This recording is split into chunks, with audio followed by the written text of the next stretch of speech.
Thank you for being here. This is the third of the morning conversations we're having for the Albert Shanker Institute sponsored set of conversations. We started doing this at the last EI Congress in Bangkok, and I think it was a real success. Mm-hmm. And the idea is this is helping us as a delegation and our members hear what is going on in your countries and get to know the landscapes in other parts of the world around these sort of unifying issues that present to us all the same challenges. This is the third one. The first one was on challenges, kind of the right-wing attacks on our unions and countries, global threats to freedom, I think we called it. The second one was about democracy ascending in response to that. And this one is more specific about education itself and talking about experiential learning and what's happening.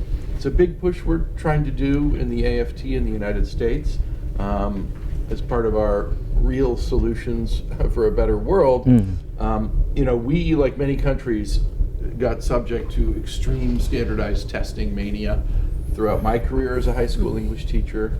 I should introduce myself, I guess. I'm Dan Montgomery. I'm president of the Illinois Federation of Teachers, which is the AFT Federation in Illinois, AFT vice president on the board of directors of the great Albert Shanker Institute. So experiential learning has kind of, it's not necessarily one clear definition.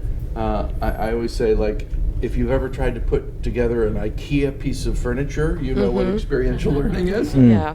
It's getting in there and doing it, and maybe now I know what that weird little symbol means for the next bookcase, or you've seen kids play with Legos or anything like that. It's essentially, in its most basic form, learning by doing. And I think of, like, when we're training to be a teacher and you read Jean Piaget and this idea of, like, the constructivist model where knowledge and skill is based on you putting together experiences in a way.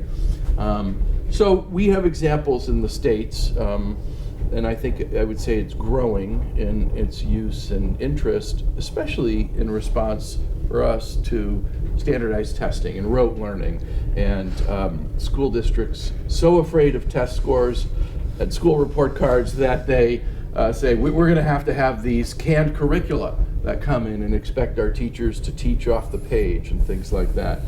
The good news is there's a lot of good experience that we have with it and examples of it.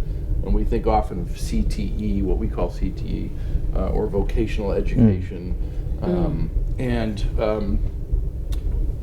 We can see that in programs. I would say a lot of those programs with the testing mania over the last few years have fallen away. My own children, when they were in middle school, the most popular teacher in all of middle school was the woodshop teacher. And he was still teaching a very old, the kids would come home with a little box they made or what have you in woodshop, a great example of experiential learning. And when he retired, the district ended that program. And we've seen that sort of thing happen around. We have, within the AFT, Randy's really been pushing CTE education, experiential learning. We took her, and the AFT has come to Niles. I know Rob's been there, where there's a tremendous robotics class that we run that's only for girls in the high school. And they get these actual problems to build a robot that's going to do a specific set of things, and that's what they do. And it's really all hands-on learning. It's a fascinating class.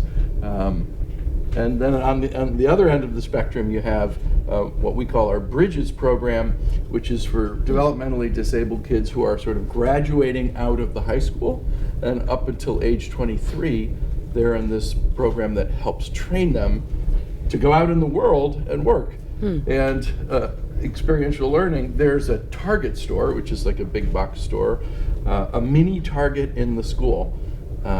And you would walk in and think you're in an actual Target store, and they got Target stores to donate the checkout counters and the stocking. And so these students who are going to go out into the world and hopefully get a job spend time being a stock clerk or something in that Target store, and they learn exactly what the shelves look like and how the baggage, the checkout counter works, things like that, where they're actually doing it as a way of learning what they're going to go do forward. So with that, let me